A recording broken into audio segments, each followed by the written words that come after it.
I would say that about most of the churches do 50% of what I ask them to do. So, yeah, that's probably good, really. What I do is when I give a report, and I'll maybe show you a sample here in a minute, I always give suggestions, recommendations. I highlight them from what I think is the most important, 1, 2, 3, 4, 5.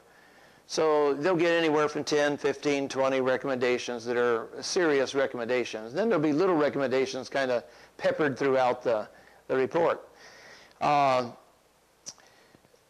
Probably most of the churches will only have the energy, emotional, spiritual, whatever, to do a portion of that. And they'll go through and they'll do about half of them. They'll typically do the easy stuff. So if you say you need better signage, they'll put up better signs. You know, if you say that the auditorium needs freshening up with paint, they'll paint it. But when you say to them, you really need to rethink your philosophy of worship or something, that's a little tougher. And some of them, that's where they bog down. What they really need is they need to hire you again to come back and lead them through it because they can't do it. They need an outside accountability person who will help them go through it.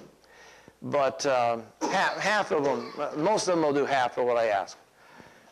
There are a few churches, I'd say less than 10%, that'll do absolutely everything you say. Now, sometimes I've had churches where it's really worked out well, the church has grown, the church has seen some progress. Other times I've had some churches that have done everything I told them to do and nothing helped, nothing happened. Wow. And so there's other dynamics going on. And we've got to understand this. There's certain dynamics that are there that we can look at, we can assess, we can make recommendations. What we can't analyze is the mysterious moving of the Holy Spirit. You cannot analyze that. And God is always at work within and without of the church, bringing about His will. And sometimes a pastor may be going through a difficult time, and maybe God is more interested in the development of that pastor than the development of that church. And we don't know that. I mean, that's hard to assess. How do we know that? We don't know what God's doing in that pastor's life. You know, the church may be withholding information from us too. We don't know, you know, maybe that pastor is having an affair and no one knows about it, you know. And they're sure not going to tell us. But the Holy Spirit knows. And maybe the Holy Spirit's withholding blessing because there's other issues going on. You know, and church growth is a very complex thing. It's not simple. You'll find that people want to simplify it. People will want to say, well, if we just prayed more, our church would grow. Okay, prayer is important. But sometimes you'll find churches that are praying, and everywhere you look, they're praying, and nothing's happening. And then they'll say, oh, you know, well, if we just preached the word, you know, our church would grow. Or if we just had a better pastor. Or if we were just in a better location. Okay, all that's part of the complex mix of church growth. But it's not just one thing. It's a mixture. And what we're looking for is a mix. The proper mix that comes together that creates the growth of the church. It's much like baking a cake. You know, if you're going to bake a cake, you're going to have some eggs, you're going to have some flour, you're going to have some sugar, you know. All right, that's great. But now how do you put it together? See, you got to have the proper mix of eggs and flour and sugar and whatever else you put in that. You know, you ladies would know better than me because I don't bake cakes, you know. Well, I do, but I just buy the box, you know. But my grandmother used to cook from scratch, and you know, so when she made an angel food cake, she'd take a dozen eggs and crack them open, and she would separate the whites and put in the yolks, and no, she wouldn't do what she did, you know.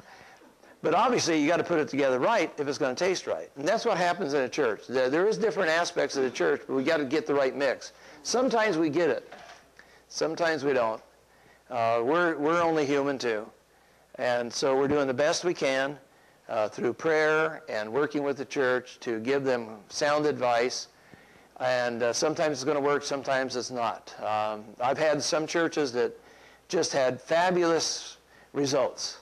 One of those is Autumn Ridge Church in Rochester, Minnesota. And they were running 1,200, and they wanted to know, shall we sell the property and relocate? And I said yes. That's scary, folks. You're advising the church, sell your property and move. That's a big step, you know. They did, and they moved. And then they had me come back 5 years later. They had grown from like 1,200 people to 3,000 people. And their new campus was fabulous. And, you know, and I'm walking around like, I told you to do this. You know? But it wasn't me. It was God. It was them. They took the faith. They did it, you know. They put in the hard work. What? Yeah, kiss my ring.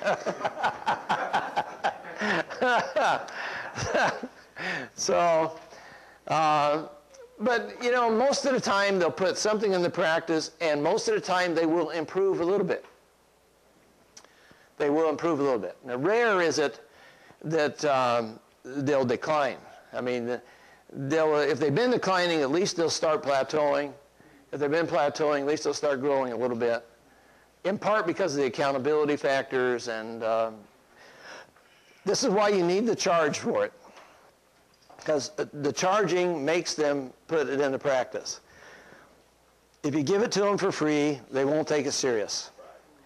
But boy, if they pay $2,000 or $3,000 for this, or 6 or 7 or 8 or 10 or 11 or 12 or whatever, then a lot of times those boards are going to say, hey, we paid for this, we better do something. And that's part of the accountability factor.